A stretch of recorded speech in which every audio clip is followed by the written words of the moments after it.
एक बार फिर से जय यीशु की। प्रभु आप सबको बहुत आशीष बड़ी बरकत दे और प्रभु का धन्यवाद कि आज एक नया दिन उसने हमें दिखाया है। आज जो मैं आपके साथ बात करने वाला हूँ वो है उत्पत्ति 3 अध्याय और उसकी 19 आयत। उत्पत्ति 3:19।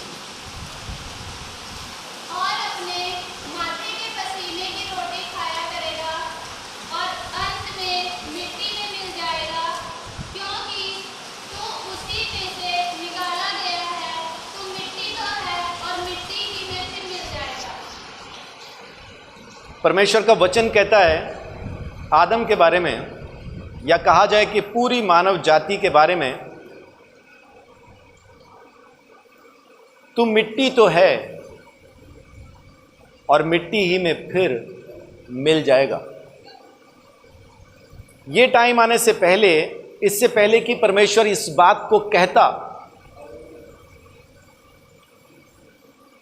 आदम बहुत अच्छे से जिंदगी जी रहा था। ना बीमार होता था, ना कुछ उसको परेशानी थी, ना खाने पीने की, ना रहने की कोई दिक्कत नहीं थी। उसको मरना भी नहीं था, अनंत जीवन जी रहा था। लेकिन यहां पे क्या हुआ, उसने परमेश्वर की आज्ञा को, परमेश्वर के वचन को उसने महत्व नहीं दिया। आदम ने परमेश्वर के वचन को तुच्छ जाना। परमेश्वर ने कहा था इस पेड़ का फल न खाना, तो बस उसको नहीं खाना चाहिए था। क्यों नहीं खाना, क्या होगा नहीं खाने से क्या होगा, ऐसा कुछ उसको सोचने की जरूरत नहीं थी। लेकिन जब शैतान ने उसके मन के अंदर ये चीजें डाली, हव्वा के मन में जब ये चीजें डाली कि ये फल तो खाने के लिए अच्छा है, मन भाव है, बुद्धि के लिए चाहने योग्य है और तुझे परमेश्वर बना देगा, ये तीनों बातें हवा ने जब उसको देखा, उसको बड़ा अच्छा लगा, मन भाव लगा, उसको पसंद आया, आंखों ने पसंद किया, शरीर ने उसकी अभिलाषा की। अगर मैं खा लूंगी तो बुद्धिमान हो जाऊंगी, मुझे सही गलत का फैसला समझ में आ जाएगा। और फिर अपना रुतबा, एक घमंड उसके अंदर इस चीज का आया कि इसको खाने के बाद तो मैं भी ईश्वर हो जाऊंगी, परमेश्वर के बराबर हो जाऊंगी। ये सब क्यों हुआ? क्योंकि उसने परमेश्वर के वचन को छोटा समझा। लेकिन यहां पे परमेश्वर क्या कहता है? लौट जा, तू मिट्टी ही तो है और मिट्टी में फिर लौट जाएगा। कारण उसने परमेश्वर के साथ रहना पसंद नहीं किया।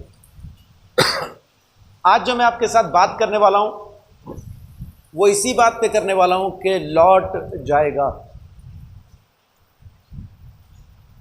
लौट जा, इसको मन फिराना भी कहते हैं, है ना। लौट जा, लौट आ, दो हैं। एक तो है लौट जा, तू मेरे साथ रहने के लिए तैयार नहीं है तो लौट जा, और तू मेरे साथ रहने के लिए तैयार है तो लौट आ। अभी आदम क्योंकि परमेश्वर के साथ रहने के लिए तैयार नहीं था, इसलिए परमेश्वर ने उसको कहा लौट जाएगा। लेकिन इससे पहले कि परमेश्वर उसको वापस भेजता, 3:15 में उसने एक वायदा किया था। और मैं तेरे और इस स्त्री के बीच में और तेरे वंश और इसके वंश के बीच में बैर उत्पन्न करूंगा। वह तेरे सिर को कुचल डालेगा और तू उसकी एड़ी को डसेगा। परमेश्वर ने इससे पहले कि आदम को कहता कि तू मिट्टी में लौट जा, उससे पहले परमेश्वर ने उसके छुटकारे का वायदा कर दिया स्त्री के वंश से। यानी एक अकेली लड़की जिसकी ना तो अभी शादी हुई होगी, ना उसने कभी किसी पुरुष को जाना होगा, ना उसको कभी किसी ने छुआ होगा, वो एक बेटा जनेगी। वो शैतान के सारे काम को निकम्मा कर देगा। प्रभु यीशु मसीह जमीन पे क्यों आया? देखिए, पहला यूहन्ना 3 अध्याय।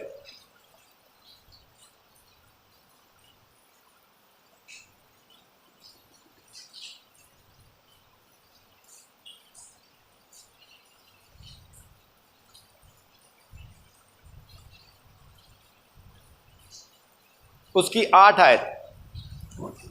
जो कोई पाप करता है वह शैतान की ओर से है, क्योंकि शैतान आरंभ ही से पाप करता आया है। परमेश्वर का पुत्र इसलिए प्रकट हुआ कि शैतान के कामों को नाश करे। तो यीशु मसीह किस लिए प्रकट हुआ? ताकि शैतान के कामों को नाश करे। उर्दू की बाइबल कहती है निकम्मा कर दे उसके कामों को, खत्म कर दे उसके कामों को। इसी के लिए प्रभु यीशु मसीह का जन्म जमीन पर हुआ। और देखिए रोमियो 4 अध्याय के अंदर वो जो वायदा परमेश्वर ने किया था, उस वायदे को यहाँ पे जब आप देखेंगे तो 13 आयत से लेके जब आप इसको 25 आयत तक पढ़ते हो तो आपको समझ में आ जाता है कि वो वंश जिसके बारे में वायदा किया गया था वो प्रभु यीशु मसीह ज़मीन पे भेजा गया। गलातियों का ख़त उसके 3 अध्याय के अंदर भी जब आप पढ़ते हो, गलातियों 3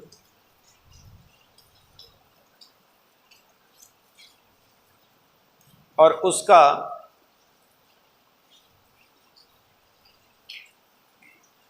3 का 16 देखिए क्या लिखा है। अतः प्रतिज्ञा अब्राहम को उसके वंश को दी गई। वह यह नहीं कहता कि वंशों को, जैसे बहुतों के विषय में कहा, पर जैसे एक के विषय में, तेरे वंश को, और वह मसीह है। वो जो वंश का वायदा किया था वो यीशु मसीह है। आदम के लौट जाने से पहले परमेश्वर ने उसके वापस आने का इंतजाम कर दिया था। मन फिर आएगा तो लौट के वापस आ सकता है। रोमियो 5 अध्याय के अंदर आप जब आप पढ़ते हैं 6 आयत से लेकर 10 तक, तो वहां पे आपको समझ में आता है कि जब हम पापी थे यीशु हमारे लिए मरा, सही समय पे भक्तिहीनों के लिए मरा, और यीशु के लहू के द्वारा हमारा मेल वापस परमेश्वर के साथ हो गया। आमीन। इससे पहले कि आदम पूरी तरह से खत्म हो जाता, सदा के लिए नाश हो जाता, परमेश्वर ने उसके लौट के आने का इंतजाम पहले से करके रखा था। लौट के आना, वापस आना, दोबारा से उसको खड़ा करना। अभी एक बार ये शब्द जो है ना, लौट जाएगा, जो वहां पे लिखा है, इस शब्द को थोड़ा सा समझ के देखते हैं कि इसके माने क्या हैं। इब्रानी भाषा में इसको कहेंगे शूब, SHOOB, शूब, है ना, लौट जाना। हम बैंक से पैसा निकालते हैं तो हम क्या कर रहे हैं? बैंक से पैसा, अपना पैसा बैंक से वापस ले रहे हैं।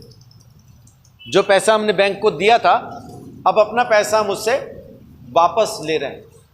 अब लौट जाने का मतलब यहां पे ये नहीं है कि जिस जगह से वो आया था उसी जगह पे वापस पहुंच जाएगा। यानी आदम मिट्टी से जिस तरह से बनाया गया था उसी तरह से मिट्टी में वापस जाएगा, यानी अपनी पहली जगह पे वापस चला जाएगा, इसका वो मतलब नहीं है। वापस चला जाएगा लेकिन किसी नई जगह भी जा सकता है, कुछ और काम भी आ सकता है, कुछ और भी कर सकता है। यानी हमने जो पैसा वहां जमा कराया था, मान लीजिए कि हमने तनख्वाह में से पैसा बैंक में जमा कराया, हमारी तनख्वाह बैंक में आई, तो जब हम बैंक से पैसा वापस निकालते तो वापस तनख्वाह में नहीं डालते उसको, है ना, उसका हम जूता कपड़ा जो चाहते वो खरीद लेते हैं। तो बैंक से जब पैसा निकालते हैं तो उसके लिए एक शब्द है अंग्रेजी के अंदर, और वो शब्द है विदड्रॉ करना, निकाल लेना, वापस ले लेना। अब और नहीं रखना चाहते, मैं अपना नाम विदड्रॉ करता हूं। इलेक्शन में लोग खड़े होते हैं, अपना नाम वापस ले लेते हैं। तो आदम ने भी परमेश्वर के हाथ से अपने आप को वापस ले लिया। मैं तेरे साथ और नहीं रहना चाहता, अब मैं अपने आप देख लूंगा, सही गलत का फैसला मैं कर लूंगा, मैं खुद जी लूंगा। उसका वापस लौट जाने का मतलब वो था। और ये एक वर्ब है, एक क्रिया है, यानी एक काम है। लौट जाना एक काम है। कहां तक जाएगा? अभी वो जा ही रहा है, मतलब कहां तक जाता है देखो, है ना। जुआरी जुआ खेल ही रहा है, कब तक कितने साल खेलेगा मालूम नहीं। शराबी शराब पी रहा है, कितने साल पिएगा मालूम नहीं। ये एक क्रिया है जो लगातार चलती जाती है। मध्य प्रदेश में कुछ लोग मुझे मिले, जिसमें से आकाश का नाम मैं ले रहा हूँ। हालांकि मैं किसी का नाम लेके ऐसा नहीं बोलता, लेकिन आकाश का नाम ले रहा हूँ। क्यों ले रहा हूँ वो बाद में भी साथ में बताऊँगा। अभी उसने मेरा बहुत ख्याल रखा, क्योंकि चर्च में ही उसका घर था, कंपाउंड के अंदर ही उसका घर था, वहीं मुझे कमरा दिया गया था रहने के लिए। मैं रात को भी 11-12 बजे भी उसको कॉल करके पूछता था, आकाश जाग रहा है क्या? हाँ जाग रहा हूँ ना सर। बोलो क्या चाहिए? चाय चाहिए यार। वो रात को 12 बजे भी मुझे चाय बना के देता था, है ना। क्योंकि देखो बहुत ज़्यादा ऐसे टाइम, ऐसे मौसम में गया था ना जब चाय की ज़रूरत पड़ती है। अप्रैल में गया था मैं। उसने बहुत मेरी वहाँ पे मदद की, बहुत तरह से उसने मुझे संभाला। लेकिन वो अगर दिन में 25 बार मेरे सामने आया है तो 15 बार इस तरह से बात करता था। हाँ जी सर, बोलो क्या करना था, क्या कर काम क्या था। वो भाई को गुटखा खाने की आदत थी।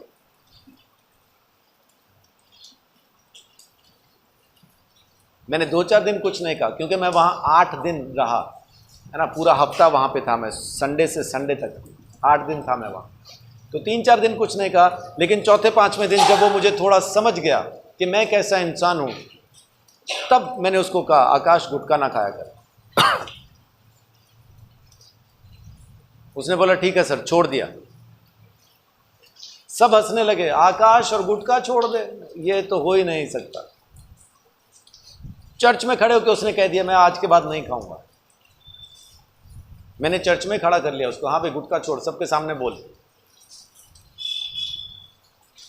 अभी मुझे वहां पे गए हुए ये 3रा साल है, 3रा साल शुरू हो जाएगा, 2 साल हो गए। आकाश गुटखा नहीं खाता। इस बात की गवाही वहां के दूसरे लोग देते हैं। सर आकाश ने तो आपकी बात बहुत अच्छे से मान ली, अभी तक गुटखा नहीं खाया। वो इंतजार में कब खाएगा।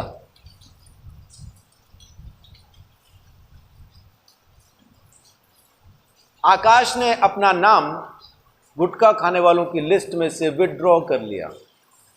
नहीं करूंगा, नहीं खाऊंगा। उसने अपना नाम वापस ले लिया, मैं नहीं खाऊंगा।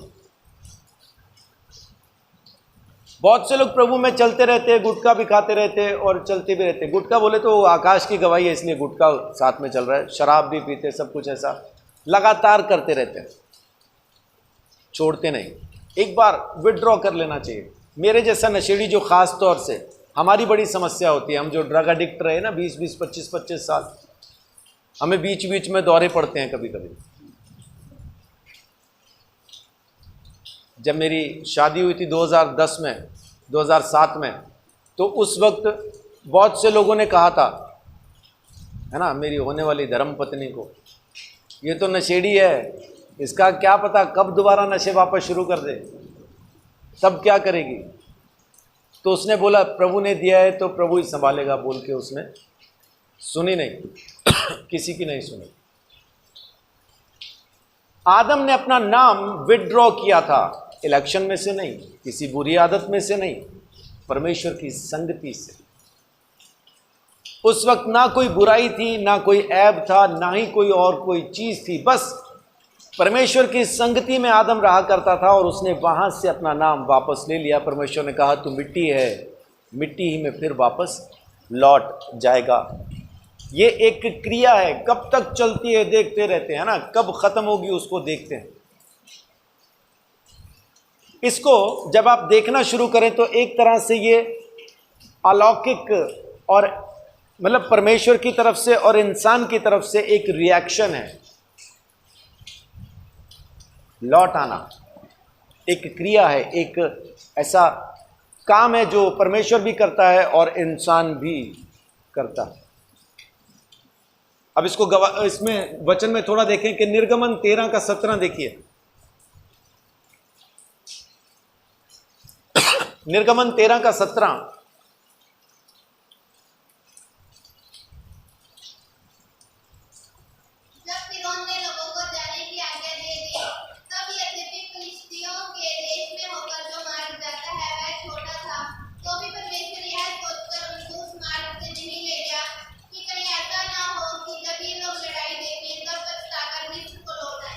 अब क्या परमेश्वर ने क्या सोच के इनको लाल समुद्र की तरफ से ले जाने का फैसला किया कि कहीं ये लौट ना जाएं। मिस्र देश को लौट जाने की संभावना अभी भी बाकी थी।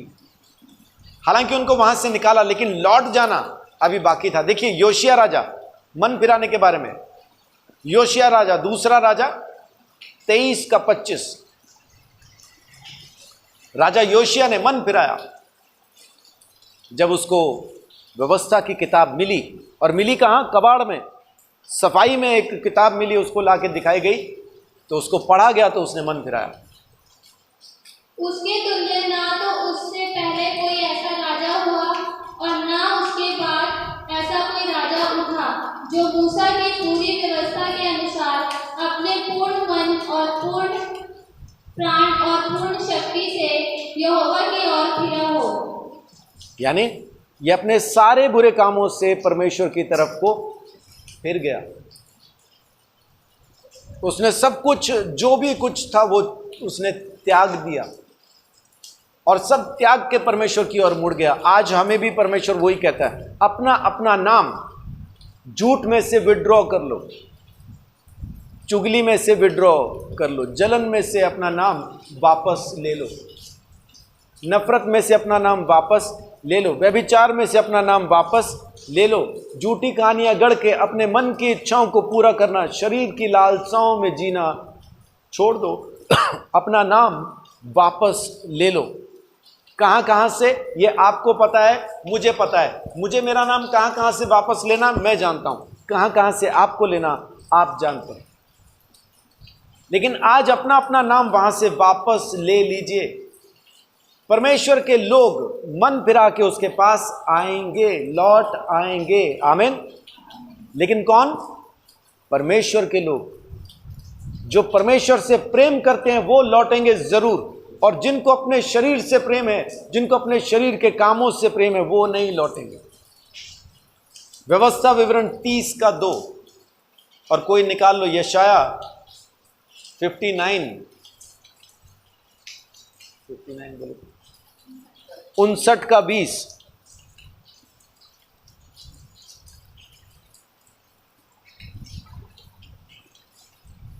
व्यवस्था विवरण 30:2।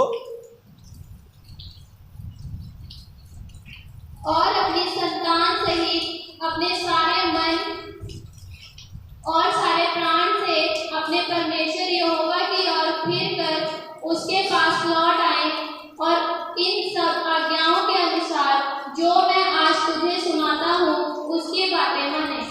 यशाया 59 उसका 20, और होशे, अभी होशे निकाल लो कोई 3 का 5। याकूब में जो अपराध से मन फिराते हैं उनके लिए सिय्योन में एक छुड़ाने वाला आएगा, यहोवा की यही वाणी है। याकूब से जो मन फिराते हैं उनके लिए छुड़ाने वाला एक आएगा, सिय्योन से एक छुड़ाने वाला आएगा। होशे 3 का 5।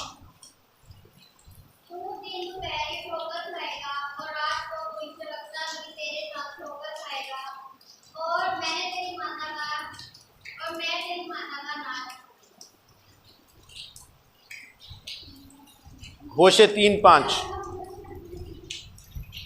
उसके बाद वे अपने परमेश्वर यहोवा और अपने राजा दाऊद को फिर ढूंढने लगेंगे, और अंत के दिनों में यहोवा के पास और उसकी उत्तम वस्तुओं के लिए थरथराते हुए आएंगे। फिर लौट आएंगे। कौन? परमेश्वर के लोग, याकूब के लोग, इज़राइल के लोग फिर से परमेश्वर के पास लौट आएंगे। बहुत जरूरी है। और जो कोई भी परमेश्वर के पास वापस आना चाहता है, हम सब आदम की संतान हैं कि नहीं? हम आदम की संतान हैं, यानी हम स्वभाव से पापी हैं, और हम चाहते हैं परमेश्वर तू अपना काम कर, हम अपना खुद कर लेंगे। हम तुझे नहीं छेड़ते, तू हमें ना छेड़। तेरे पास जो ज्ञान है, तेरे भले बुरे का ज्ञान हमको नहीं चाहिए। हम अपना भला बुरा खुद जानते हैं।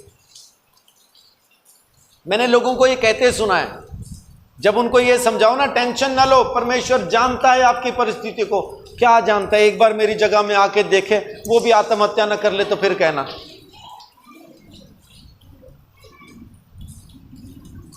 मैं कैसे जी रहा हूं, मैं कैसे जी रही हूं, मैं ही जानती हूं।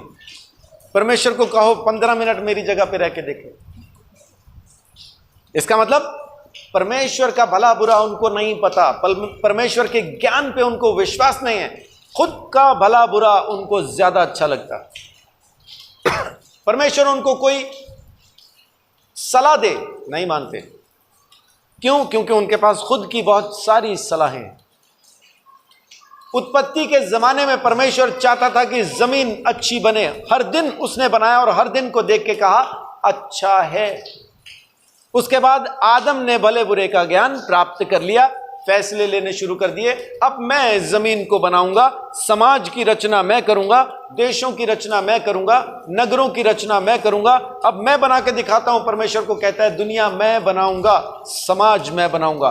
ठीक है, बना। बड़े बेटे ने छोटे बेटे का खून किया, यह बनाई दुनिया। यह आदम की दुनिया, जहां बड़ा भाई छोटे भाई का खून कर देता है। यह आदम की दुनिया,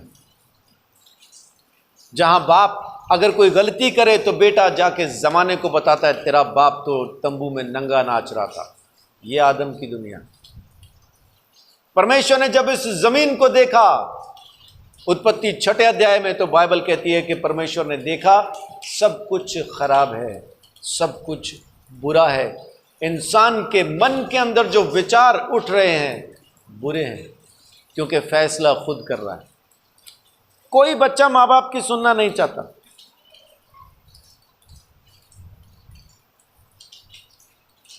गांव में एक मेरा जानकार था, तो उसके बुजुर्ग उसको कुछ बोल रहे थे, लेकिन ये बिना सुने बस घर में से निकलता चला जा रहा है। मैं तब तक शरीफ लड़का हुआ करता था, नशा शुरू नहीं किया था।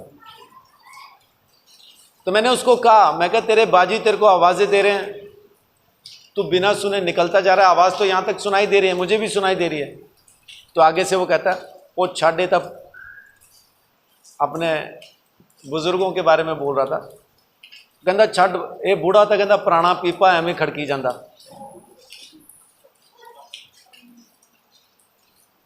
चल चलिए। और जा कहाँ रहे थे? शराब पीने। तब तक मैं नहीं पीता था, उसको आदत थी। उसने मुझे पूछा भी था थोड़ी सी पी ले, मैंने बोला नहीं पी ले। थोड़ी सी करके फिर उसने मुझे थोड़ी सी, इतनी सी मैंने पी के देखी तो बहुत कड़वी थी। मैंने बोला ये कैसे पीते तुम? कह रहा बाद में अच्छी लगती है। मुझे किसी ने आदत नहीं डाली नशे की। बहुत से लोग पूछते हैं आपको किसने बिगाड़ा? किसी ने नहीं भाई, हम खुद ही बिगड़े हुए थे, है ना। मेरा मन किया शराब पीने का तो मैंने पिए। कौन पिला सकता है मुझे? कोई नहीं पिला सकता। मेरे मन में हुआ कि मैं शराब पीऊं तो मैंने पी, मन में हुआ चरस पीऊं तो पी, स्मैक पीऊं तो पी, गोलियां खाऊं तो खाई, इंजेक्शन लगाऊं तो लगाए, कफ सिरप पीऊं तो पिए, छिपकली का नशा करूं तो किया। ये मेरे मन में हुआ। कोई किसी को बिगाड़ता नहीं, ये तो फालतू का इल्जाम है दूसरे पे। उसके साथ था ना मेरा बेटा तो शरीफ ही बड़ा था, तो उस लुच्चे के साथ कर रहा क्या था? इसको शरीफ दोस्तों में उठना बैठना चाहिए था ना। फिर ये उसके साथ क्या कर रहा था? वो तो नशा करता है, तो ये वहां क्या करता था? उसको करवा रहा था नशा, क्या कर रहा था? ये हमारी अपनी हमारी पसंद है, ये हमारा अपना भला बुरा सोचने का अंदाज है। जब मैं नशा कर रहा था तो मुझे यही लग रहा था कि मैं सही कर रहा हूं, मेरे माँ बाप खराब हैं। इंसान जमीन को आज किस जगह पे ले आया? खुद के भले बुरे के ज्ञान से। अगर परमेश्वर के साथ चल रहा होता तो जमीन ऐसी ना होती। जमीन का नक्शा कुछ और होता, जमीन पे रहने वालों का तरीका भी कुछ और होता। परमेश्वर आज भी लगातार लोगों को बुला रहा है अपने पास, लौट आओ, है ना। मेरे साथ देखिए, पहला राजा 8:33, यिर्मयाह 4:1। पहला राजा 8:33,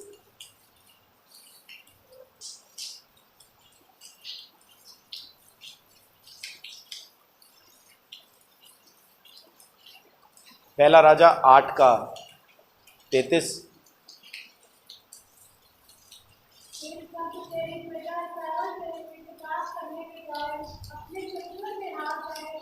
तेरी ओर फिर तेरा नाम ले और इस भवन में दूसरे के चढ़ा के साथ प्रार्थना करे। परमेश्वर क्या कह रहा है कि जब तेरे दुश्मन तुझे हरा दें, जब तू पूरी तरह से ख़त्म हो जाए, जब तेरे पास कुछ बाकी ना बचे, तब तू मेरे पास लौट के आना और मैं तुझे संभालूंगा। यिर्मयाह 33:8 कहता है, मैं उनको उनके सारे अधर्म और पाप के काम से शुद्ध करूंगा जो उन्होंने मेरे विरुद्ध किए हैं, और उन्होंने जितने अधर्म और अपराध के काम मेरे विरुद्ध किए हैं उन सबको मैं क्षमा करूंगा। आमीन। वचन क्या कह रहा है कि मैं माफ कर दूंगा, लौट आओ, टेंशन नहीं लो, मारूंगा नहीं, तुम्हें खत्म नहीं कर दूंगा, लौट आओ मेरे पास। यिर्मयाह 4:1 देखिए क्या कहता है। यहोवा की यह वाणी है, हे इस्राएल, यदि तू लौट आए तो मेरे पास लौट आ। यदि तू घिनौनी वस्तुओं को मेरे सामने से दूर करे तो तुझे आवारा फिरना ना पड़ेगा। हाँ, लौटा मेरे पास, तुझे आवारा फिरना नहीं पड़ेगा, मैं तुझे संभाल लूंगा। परमेश्वर आज भी इस बात के लिए आवाज दे रहा है कि लौट आओ, लौट आओ मेरे पास, वापस आ जाओ और मैं तुम्हें संभाल के रखूंगा। लेकिन लोग सुन नहीं रहे, उसकी आवाज को ध्यान से नहीं सुनाए, उसको सुन नहीं रहे हैं, आवाज पे ध्यान नहीं दे रहे हैं, अपने हिसाब से ही चले जा रहे हैं। पहला राजा 8:33 जो हमने पढ़ा अभी कि फिर जब तेरी प्रजा इज़राइल तेरे विरुद्ध पाप करने के कारण अपने शत्रुओं से हार जाए और तेरी ओर फिर कर तेरा नाम ले और इस भवन में तुझसे गिड़गिड़ाहट के साथ प्रार्थना करे, तब तू स्वर्ग में से सुनकर अपनी प्रजा इज़राइल का पाप क्षमा करना और उन्हें इस देश में लौटा ले आना जो तूने उनके पुरखाओं को दिया था। यानी परमेश्वर आज भी हमारे लौट आने के लिए इंतजार कर रहा है, और खाली हमारे लिए नहीं, पूरा देश। यिर्मयाह 18:8 देखिए, पूरा देश अगर एक साथ मन फिराए तो परमेश्वर आज उनको फिर से बुलाने के लिए तैयार है। क्या लिखा है 18:8 में कि यदि उस जाति के लोग जिसके विषय मैंने यह बात कही हो अपनी बुराई से फिरें, तो मैं उस विपत्ति के विषय जो मैंने उन पर डालने की ठानी हो पछताऊंगा। पूरे लोग, पूरी जाति, पूरी कौम, पूरा देश परमेश्वर के पास एक साथ लौट के आ सकता है। परमेश्वर उनको अपने अनुग्रह के अंदर संभाल सकता है, लेकिन हम लौट के आने के लिए तैयार नहीं। अब आदम के बारे में हमने यहाँ पे अभी तक ये देखा कि परमेश्वर ने उसको कहा, जब उसने पाप किया परमेश्वर ने कहा तू मिट्टी में लौट जाएगा। और लौट जाने का मतलब क्या क्या है ये हमने पढ़ा कि लोग परमेश्वर की तरफ भी लौटते हैं और परमेश्वर से दूर भी जाते हैं। परमेश्वर भी लोगों के पास लौट के आता है। अब मेन बात क्या है, लौट के आने के लिए यूहन्ना 3 के अंदर जब निकोदेमुस यीशु मसीह के पास आया और आके कहता है कि मैं परमेश्वर के पास वापस जाने के लिए क्या करूं, उद्धार पाने के लिए मैं क्या करूं, तब यीशु मसीह उसको 3:5 में, पहला 3:3 देखिए। यीशु ने उसको उत्तर दिया, मैं तुझसे सच-सच कहता हूँ, यदि कोई नए सिरे से ना जन्मे तो परमेश्वर का राज्य नहीं देख सकता। नए सिरे से ना जन्मे, नया जन्म पाना बहुत जरूरी है। इसको मन फिराओ कहें, इसको क्या कहें, लेकिन नया जन्म पाना बहुत बहुत जरूरी है। और ये जन्म हमने परमेश्वर के जिंदा, सच्चे, सामर्थी और अविनाशी बीज से, परमेश्वर के वचन से पाया है। नया जन्म पाना इसका मतलब है कि जब तक पुराना मर ना जाएगा नया पैदा नहीं होगा। रोमियो 7 के अंदर जब आप पढ़ते हैं तो वहां पे एक बात ऐसा आती है कि जब तक किसी स्त्री का, किसी औरत का पति जिंदा है तब तक वो उसकी व्यवस्था से आजाद नहीं हुई है, और जब उसका पति मर जाए, 7:2 देखिए। क्योंकि विवाहिता स्त्री व्यवस्था के अनुसार अपने पति की जीतेगी उससे बंधी है, परंतु यदि पति मर जाए तो वह पति की व्यवस्था से छूट गई। इसलिए यदि पति के जीते जी वह किसी दूसरे पुरुष की हो जाए तो व्यभिचारिणी कहलाएगी, परंतु यदि पति मर जाए तो वह उस व्यवस्था से छूट गई। यहां तक कि यदि किसी दूसरे पुरुष की हो जाए तो भी व्यभिचारिणी ना ठहरेगी। इसका मतलब कि जब तक हम पुराने स्वभाव में जिंदा हैं, प्रभु यीशु मसीह के साथ रिश्ता नहीं बना सकते। पुराना स्वभाव मरेगा, जब नया पैदा होगा तब यीशु हमारा प्रभु बनेगा। उससे पहले हम ये नहीं कह सकते कि यीशु मेरा प्रभु है और उसने मुझे उद्धार दे दिया, क्योंकि जब तक आप नया जन्म नहीं पाते हैं स्वर्ग राज्य में प्रवेश नहीं कर सकते। ये मन फिराना यीशु मसीह के पास आने से पहले भी हो सकता है और यीशु मसीह के पास आने के बाद भी हो सकता है, लेकिन जरूरी है ये नया जन्म पाना। जब तक आप इस नए जन्म को पा ना लेंगे, जब तक आपके ऊपर उसका अनुग्रह हो ना जाएगा, तब तक किसी भी तरह से आप बच नहीं सकते। यिर्मयाह 18 जो आपने अगर निकाल रखा हो, उसकी पहली आयत से जब आप पढ़ना शुरू करते हैं, वहां पे परमेश्वर यिर्मयाह को क्या कहता है कि तू कुम्हार के घर में जा। 1 से लेकर 12 तक। यहोवा की ओर से यह वचन यिर्मयाह के पास पहुंचा, उठ और कुम्हार के घर जा और वहां मैं तुझे अपने वचन सुनाऊंगा। इसलिए मैं कुम्हार के घर गया और क्या देखा कि वह चाक पर कुछ बना रहा है। जो मिट्टी का बर्तन वह बना रहा था वह बिगड़ गया। तब उसने उसी का दूसरा बर्तन अपनी समझ के अनुसार बना दिया। ये परमेश्वर यहाँ पे क्या सिखाना चाह रहे हैं इनको, जब आप आगे पढ़ेंगे 12 तक तो बात समझ में आ जाएगी, लेकिन असल सिट्टा यहीं पे है। क्या है चाक? चाक क्या होता है? जिस पे कुम्हार बर्तन बनाता है, वो ऐसे उसमें डंडा फंसा के उसको तेज गति देता है, उसको बहुत तेज घुमा देता है उस टायर से को, है ना। जब वो बहुत तेज घूमने लगता है तो उसके सेंटर में जगह होती है, उस पर वो मिट्टी लेता है, उस पर डालता है और फिर अपने हाथ को गीला कर करके उसको एक आकार देता, एक बर्तन बनाता है। लेकिन कभी कभी क्या होता है कि थोड़ा सा भी हाथ, हल्का सा भी, थोड़ा सा भी हाथ थोड़ा टेढ़ा हो जाए या गलत घूम जाए तो वो बर्तन एकदम से खराब हो जाता है ना। बर्तन वैसा नहीं रहता, वो घड़ा गोल नहीं बनता, फिर कुछ और ही बन जाता उसका। तो कुम्हार ने उस बिगड़े हुए बर्तन को एक और आकार देके जो उसको बना रहा था वो ना बना के उसको कुछ और बना दिया, लेकिन इस्तेमाल में आने वाला बना दिया। परमेश्वर आज हमारे बारे में यही कह रहा है। आगे जब आप पढ़ेंगे तो लिखा है कि क्या तुम भी मेरे हाथ में कुम्हार की मिट्टी के जैसे नहीं हो? अगर तुम आज बिगड़ गए हो तो मैं तुम्हें नया फिर से बना सकता हूं।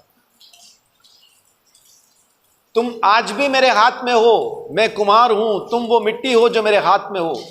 अगर ये मिट्टी आज भी बिगड़ गई है तो मैं इसको अभी भी सुधार सकता हूं, अभी भी इसको मैं नया आकार दे सकता हूं।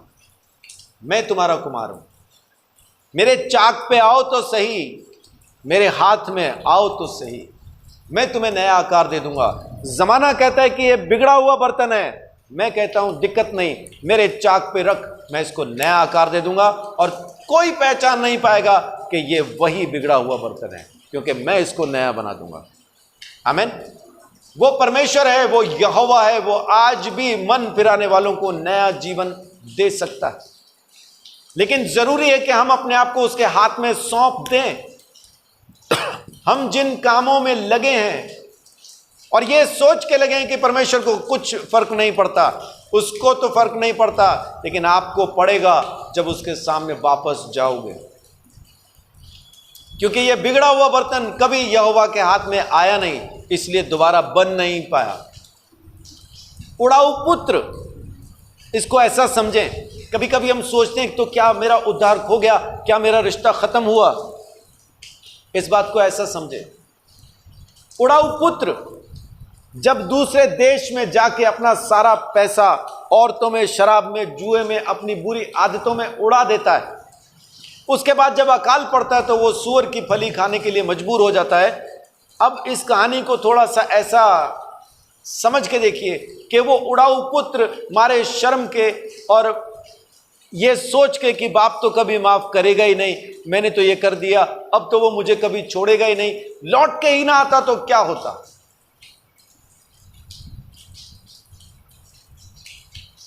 अगर वो उड़ाऊ पुत्र कभी लौट के ही ना आता तो क्या होता,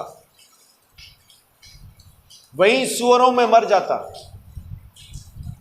कोई उसको पूछने वाला ना होता। लेकिन क्या रिश्ता खत्म हो गया था?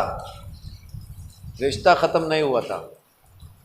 इसने उस रिश्ते को पहचाना नहीं, इसलिए लौट के नहीं आया। लेकिन बाइबल के अंदर जो उड़ाऊ पुत्र की कहानी हमें बताई गई, जो उस बाप की कहानी बताई गई जिसका बेटा उड़ाऊ पुत्र था, उस कहानी में हमें बताया कि बेटे को बाप का रिश्ता समझ में आता था। उसको पता था मेरा बाप मुझे जान से नहीं मारेगा, निकाल नहीं देगा, नौकरों में रखने के लिए कहूंगा रख ही लेगा। और यही सोच के वो लौट के आया। यानी रिश्ता तो कभी भी खत्म नहीं हुआ। वो उड़ाऊ था तब भी पुत्र था। समझ पा रहे इस बात को? वो उड़ाऊ था तब भी पुत्र ही था। जब लौट आया तो मन फिरा के घर लौटा हुआ, सुधरा हुआ भी पुत्र ही था। तो अपने को उड़ाऊ पुत्र बने रह के आग में जाने की जरूरत नहीं, सुअरों में मरने की जरूरत नहीं। मन फिरा के उन सब बुरी चीजों को छोड़ के लौट के बाप के पास आके उसके घर में रहने की जरूरत है। चाहे नौकरों के जैसा ही रखे, लेकिन रखे अपने घर में। लेकिन वो रखता नहीं नौकर के जैसा। उसने सुना ही नहीं, आते उसके कपड़े बदल दिए, उसको पगड़ी पहना दी, जूतियां पहना दी, अंगूठी उतार के पहना दी, जश्न किया कि मेरा बेटा जो मर गया था जिंदा हो गया है, जो खो गया था लौट आया। यीशु मसीह के द्वारा आज हमारे पास हमें मौका मिला है उस बाप के पास लौट आने का। अदन के बाग के अंदर जो रिश्ता टूट गया था, आदम ने जो फैसला किया था कि मैं परमेश्वर से अपना नाम वापस लेता हूं, आज वही नाम वापस परमेश्वर के पास लिखवाने का समय है। जीवन की किताब में आज हम दोबारा अपना नाम प्रभु यीशु मसीह के द्वारा लिखवा सकते हैं। मन फिराओ, लौट आओ, सब बुरी बातों को छोड़ के। टेलीविजन, मोबाइल, ये सब हमसे हमारे उद्धार को छीनने की कोशिश कर रहे हैं। टीवी के अंदर हमको बहुत कुछ ऐसा दिखता है और उसके बाद फिर हम वैसा ही रिएक्ट भी करते हैं, है ना। मैंने तो यहां तक देखा टेलीविजन के ऊपर कोई अगर बहुत बड़ी पर्सनैलिटी की मौत हो जाए, कोई फिल्म स्टार या कोई ऐसा कोई मर जाए, तो लोग जो वहां पे शोक करने के लिए आते ना, क्या आते भाई, पहन के तो सफेद ही आते हैं वो, है ना। औरतें आएंगी तो सफेद सूट पहन के ही आएंगी, लेकिन उनका सूट देखो, उसका डिजाइन देखो, उनका हिसाब किताब देखो, आपको समझ में आएगा। शौक पे कम आई है, शौक में ज्यादा आई है।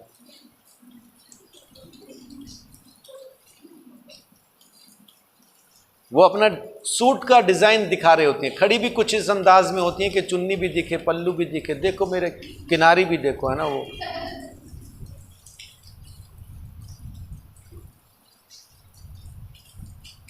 टिश्यू पेपर लेके रोती हैं, मेकअप उतर जाएगा, है ना, प्लस्तर उतर गया तो अंदर से वही पुरानी इमारत निकल आएगी। मेकअप के चक्कर में औरतें मरती भी कम है, क्योंकि मौत का फरिश्ता दिन में देख के जाता है, अच्छा आज इसकी बारी है। रात को जब लेने आता है, ये मेकअप मुंह धो के सो जाती हैं, वो चद्दर हटा के दो, तो ये नहीं थी, वो दूसरी थी, ये बच जाती है। हम आदमी जल्दी मर जाते हैं ना, नेचुरल ब्यूटी। जैसे दिन में वैसा रात में, मुंह धो तो ऐसे, नहीं धो तो ऐसे। खैर, फिल्मों से, टीवी से, मोबाइल से आपका जितना रिश्ता रहेगा, यीशु मसीह के साथ आपका उतना ही रिश्ता खत्म होता जाएगा। ये मैं अपनी जिंदगी के एक्सपीरियंस से बता रहा हूं आपको। जितना आप मोबाइल के साथ रहेंगे परमेश्वर से उतना ही दूर रहेंगे। ये मेरी जिंदगी का अपना खुद का एक्सपीरियंस है। लौट के आना है तो आपको इन चीजों में से निकलना है, उसके पास वापस आना है। बहुत सारी जगहों से आपको लौट के आना है, बहुत सारी जगहों से लौट के आना है, मन फिराना है, वापस आना है। और जब आप मन फिरा के उसके पास आते हैं, परमेश्वर के पास से आदम ने मन फिराया, मिट्टी में चला गया, मौत में चला गया, मरने लगा, खत्म होने लगा, बीमार होने लगा, नाश होने लगा। लेकिन जो कोई यीशु मसीह के पास आएगा, यीशु मसीह कहता है जिंदगी मैं हूं। जो प्रभु यीशु मसीह के पास लौट आएगा जीवन पाएगा, मरेगा नहीं, है ना। देखिए यूहन्ना 10:38 में देखिए यीशु मसीह क्या कहता है। 10:28 सॉरी,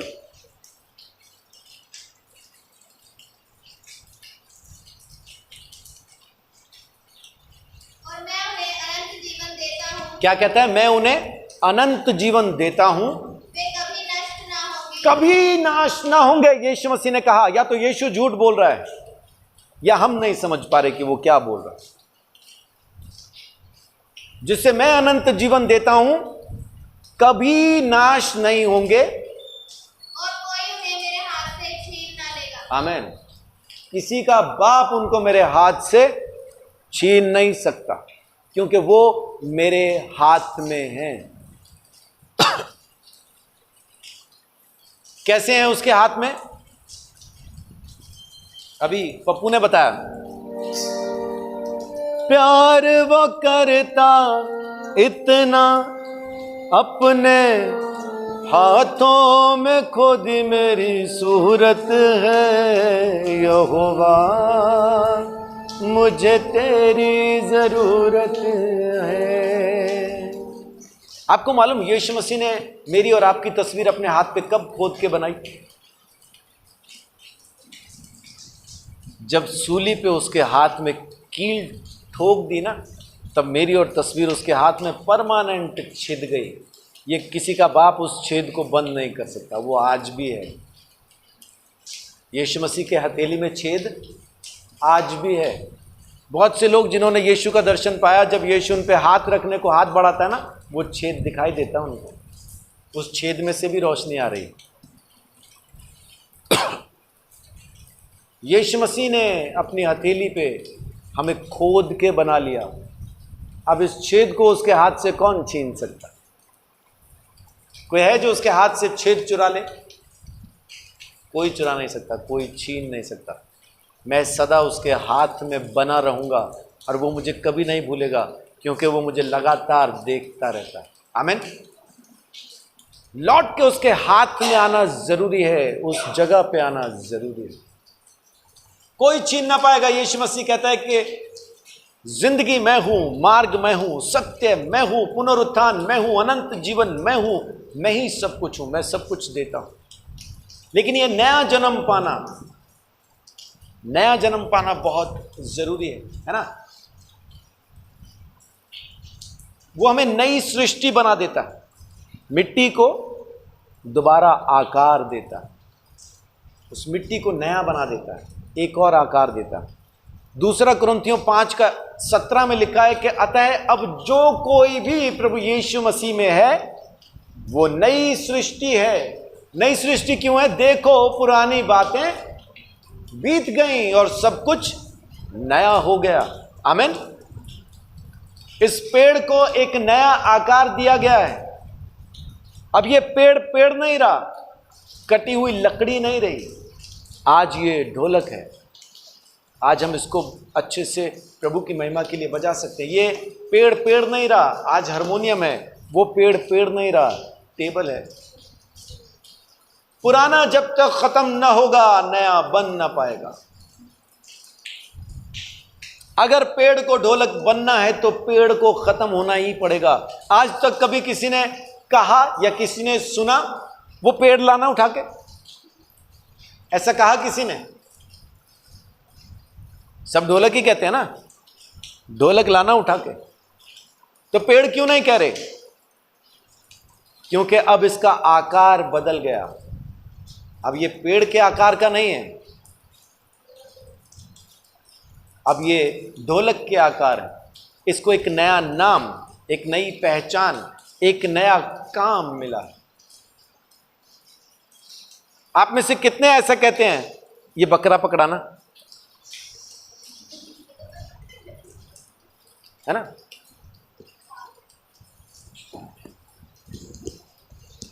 कोई कहता है ये बकरा बहुत अच्छा बजता है, कहता है कोई? क्यों नहीं कहते? क्योंकि अब ये बकरा नहीं रहा, ढोलक के लिए तैयार किया गया एक पुड़ा है जो बजता है। तो आज कहेंगे इस ढोलक के पुड़े बहुत अच्छे हैं ना, कितना अच्छा बजते हैं। अगर कोई कहे कि बकरा बहुत अच्छा बज रहा है तो क्या कहेंगे आप उसको? पागल कहेंगे ना। पागल है क्या? बकरा थोड़ी है, पुड़ा है। बकरा हुआ करता था, बकरा मर गया, उसकी खाल उतार ली गई, आगे से खाल को तैयार किया गया, तैयार करके ये पुड़ा बना है। अब ये पुड़ा है, अब ये बकरा नहीं है। परमेश्वर भी आज हमारी पहचान को इसी तरह से बदल देना चाहता है। हम जो आदम के द्वारा पैदा होने की वजह से पापी थे, आज परमेश्वर हमको बदल के अपनी संतान बना के पवित्र कहना चाहता। आज शैतान अगर हमको कह के बुलाए कि पापी है, तो परमेश्वर कहता है पवित्र है, मेरी संतान है। लेकिन अगर हमने मन ना फिराया हो, अपने वही पुराने स्वभाव में अगर हम आज भी दिखाई दे रहे हैं, हम इस चीज को पहचान नहीं पाते या समझ नहीं पाते कि जो कुछ हम आज कर रहे हैं, कल वही सब कुछ हम काटेंगे भी, वही सब कुछ हम काटेंगे भी, है ना? जो कुछ आज मैं अपने परिवार में बीज रहा हूं, ये कल मैं काटूंगा, कल मैं काटूंगा। जो मैं किसी दूसरे के परिवार में जाके बो रहा हूं, अपने परिवार में काटूंगा। इसलिए दूसरों के झगड़े खत्म करवाने की कोशिश में रहता हूं, ताकि मेरे घर में झगड़ा अपने आप खत्म हो जाए। मैं दूसरों के घर में झगड़े खत्म कराने की कोशिश करता हूं। शैतान कुछ कुछ लोगों को भेज के मेरे घर में झगड़े लगाने की कोशिश करता है, लेकिन झगड़ा हो नहीं पाता। कारण मैंने शांति बोई है, शांति ही काटूंगा। अगर मैंने झगड़ा बोया होता तो किसी की बाहर से जरूरत नहीं थी लड़वाने के लिए, मेरा बोया हुआ बीज काफी था। आप आज जो कर रहे हैं उसको काटेंगे, और काटेंगे जरूर। परमेश्वर का वचन कहता है जो कुछ हम बो रहे हैं वो हम काटेंगे। शरीर में बोया शरीर में काटेंगे, आत्मा में बोया आत्मा में काटेंगे। तो अपने आप को बदल लीजिए, मन फिरा लीजिए, नए हो जाइए। ये पूजा पाठ से नहीं होगा। हाँ, हम बोले जी मैं तो बाइबल पढ़ने लग गया हूं, प्रार्थना करने लग गया हूं, उपवास करने लग गया हूं, करता रहे, है ना? हम बहुत कुछ गिनवाते हैं, मैं दान देता हूं, दशमांश देता हूं, मैं चर्च जाता हूं, मैं संगति करता हूं, मैं बाइबल पढ़ता हूं, मैं बकवास करता हूं, नहीं, उपवास करता हूं।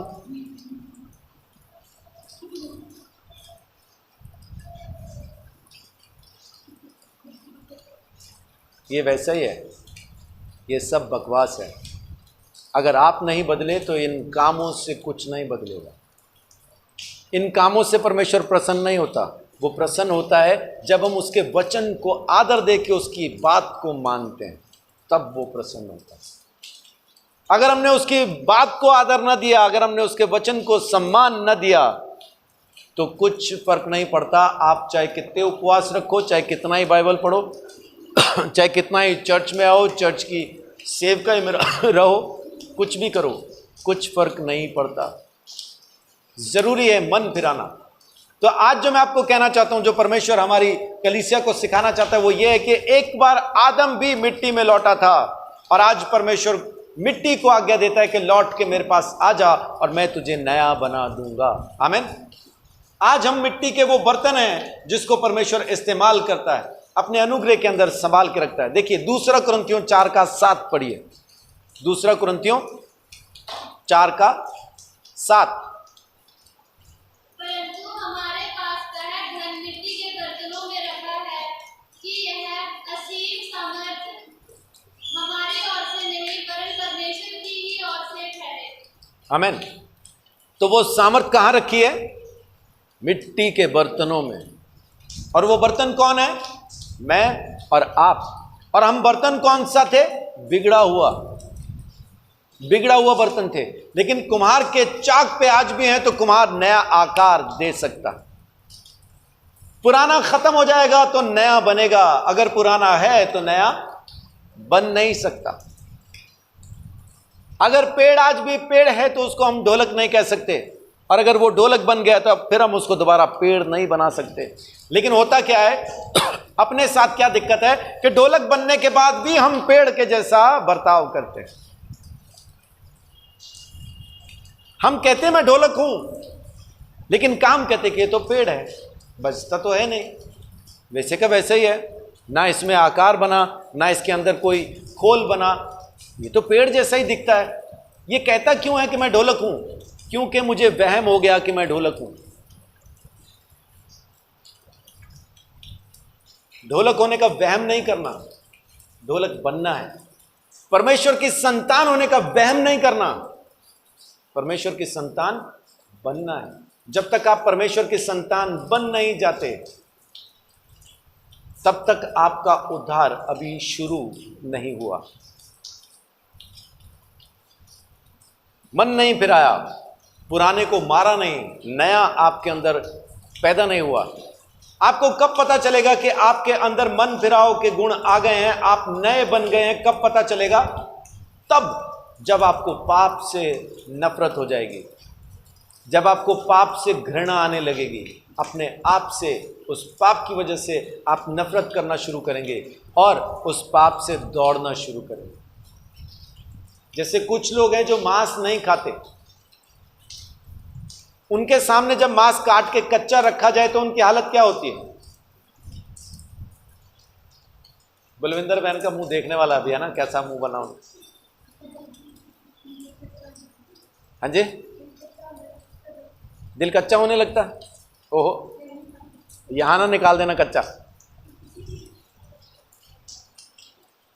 इसका मतलब क्या है कि जो मांस नहीं खाते, जब वो किसी मुर्गे को या बकरे को ऐसा कटता हुआ या ऐसा कच्चा देखते हैं तो उनकी हालत यूं खराब होती है, अंदर का सब बाहर आ जाता है। ऐसा क्यों? क्योंकि उनको नफरत है इस चीज से। आपकी हालत भी जब पाप को देख के ऐसी होने लगे, जैसी मांस न खाने वालों की कच्चे मांस को देख के होती है, और आपकी हालत भी पाप को देख के जब इसी तरह से होने लगे, आपका मन भी कच्चा होने लगे, अंदर की चीजें बाहर आने लगे और बिल्कुल नफरत और घृणा से आप भर जाएं उस पाप की वजह से, तब समझना आपने मन फिरा लिया और आप नए हो गए। वहम में नहीं जीना, मैंने मन फिरा लिया बोल के और आराम से पेड़ अपने आप को ढोलक कहता फिरे, वैसा नहीं है। और फिर उसमें मैंने मन फिराया, मुझ में कुछ कमी है तो फिर मैं, नवीन भाई भी तो हैं, देखो वो भी तो ये कर रहे, वो कर रहे, ऐसा कर रहे, वैसा कर रहे, वो भी तो चर्च आते हैं, वो भी तो करते हैं। ओ भाई, नवीन भाई का हिसाब नवीन भाई देंगे, मेरा हिसाब मैंने देना है। वो बदले कि नहीं, उससे मुझे फर्क नहीं पड़ता है। फर्क इस बात से पड़ता है मैं बदला हूं कि नहीं। तो दूसरों को देख के अपना उद्धार खो न देना, दूसरों के चक्कर में खुद नाली का पानी नहीं पीना, है ना। अभी थोड़ी देर पहले गाय पी के गई, उससे पहले गधे ने पिया था, अब कुत्ता पी के गया है, एक गिलास मैं भी पीऊंगा। पी भाई, पी भाई, दूसरों के चक्कर में नाली का पानी नहीं पीना। कौन क्या कर रहा है इससे आपको फर्क नहीं पड़ना चाहिए। आप क्या कर रहे हैं अपना देखिए, अपना जांचिए। बाइबल कहती है अगर खुद को जांचते तो दंड ना पाते। तो वो मन फिराव बहुत जरूरी है। इसमें खुशी की खबर क्या है कि प्रभु यीशु मसीह ने आपके तमाम पाप माफ कर दिए। आमीन, हालेलुया। कर देगा नहीं, कर चुका है। बस आपको मन फिरा के वो उद्धार हासिल कर लेना। आपके मन में जब नफरत आ जाएगी पाप के प्रति तो समझ लीजिए कि आपने मन फिरा लिया। लेकिन पाप करके खुश हैं, चोरी चोरी चुपके चुपके, है ना, कुछ कुछ होता है। ये जब तक कुछ कुछ होता रहेगा ना तो समझ लीजिए आपने मन नहीं फिराया। और जिस रोज आपको घृणा हो जाएगी उस शख्स से भी जिसके साथ आप मिलके उस पाप को कर रहे थे, तो समझ लीजिए मन फिरा लिया। अब आप परमेश्वर की संतान हैं, अब आग में नहीं जाएंगे, अब आग में नहीं जाएंगे।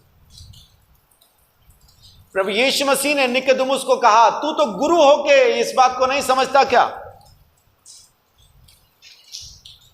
नया जन्म क्या होता है? नए जन्म को वहां पे बताया गया। एक गुरु भी जब आत्मिक रीति से किसी को आत्मा में पैदा करे तो वो उसका बाप कहलाता है। वो भी नया जन्म है, आत्मा में नया जन्म। एक गुरु ने अपने शिष्य को, एक चेले को दिया, वो उसका बाप है। वो भी एक नया जन्म है।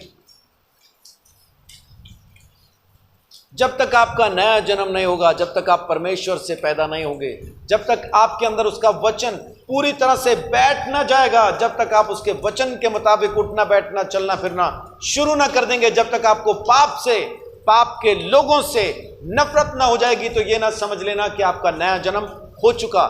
जब नया जन्म हो जाएगा तो परमेश्वर प्रभु यीशु मसीह आपका प्रभु होगा, वो आपका उद्धार करता होगा, और उस रोज आपका उद्धार कंफर्म हो गया, पवित्र आत्मा सील कर देगा। इसने मन फिरा लिया। बाइबल ये नहीं कहती कि यीशु मसीह के सूली पर चढ़ के मरकर जिंदा हो जाने वाले विश्वास करने वालों को देख के परमेश्वर के घर में जश्न होता है। बाइबल कहती है मन फिराने वाले को देख के जश्न होता है। इस बात का विश्वास यीशु मसीह सूली पे चढ़ के मरा, मुर्दों में से जी उठा, शैतान को नहीं है क्या? शैतान ने देखा यीशु मसीह को सूली पर चढ़ते, यीशु मसीह को मरते, मुर्दों में से जिंदा होते, और फिर वो सारा अधिकार हमें देके स्वर्ग जाते। शैतान ने देखा, उसका हो गया उद्धार? नहीं हुआ। क्यों नहीं हुआ? क्योंकि वो मन नहीं फिराता, वो पुराने स्वभाव को छोड़ नहीं देता। निकोदेमुस को यीशु मसीह यही समझा रहा है कि जब तक पुराना मरेगा नहीं, नया जन्म जब तक होगा नहीं, कोई स्वर्ग राज्य में प्रवेश कर ना पाएगा। क्यों मुझे हे प्रभु कहते हो? लूका 6:46 में यीशु कहता है, हे प्रभु क्यों कहते हो जब तुम मेरा कहना ही नहीं मानते? क्योंकि हे प्रभु कहने वाले सारे स्वर्ग राज्य में प्रवेश नहीं करेंगे, केवल वो जो मेरे बाप की इच्छा पर चलते। हमारे लिए खुशी की खबर यह है कि हमने जितने भी पाप किए या जो भी आगे हम गलती से कर देंगे वो तमाम माफ किए जा चुके हैं। लेकिन मेरा मन फिराना जरूरी है, मेरा नया हो जाना जरूरी है। जब तक मैं नया नहीं होऊंगा, यीशु मेरा प्रभु नहीं होगा, और जब तक यीशु मेरा प्रभु नहीं होगा, मेरा उद्धार नहीं होगा। क्योंकि जो कोई भी यीशु को प्रभु मान लेता है, जिसका प्रभु यीशु हो जाता है, उसका उद्धार हो जाता है। तो क्या मेरे कर्मों से होगा? नहीं, मेरे कर्मों से नहीं होगा। यीशु ने कर दिया है, तो फिर अब क्या करूं? उसके पास वापस आ और अब उसकी मानना शुरू कर, क्योंकि तूने जो करना था कर चुका, अब उसकी इच्छा को पूरा कर। अब जरूरी है नया जन्म पाना, जरूरी है जो हमने उसके वचन से पाया है। यानी वचन हमारे अंदर जिंदा हो जाना चाहिए। वचन को इज्जत दो, वचन को अहमियत दो, वचन के मुताबिक चलना उठना बैठना शुरू करो, तो प्रभु आपकी जिंदगी में काम करेगा। आमीन। प्रभु आप सबको बहुत आशीष, बड़ी बरकत दे और अपने अनुग्रह के अंदर आपको संभाल के रखे। जय श्री कृष्ण।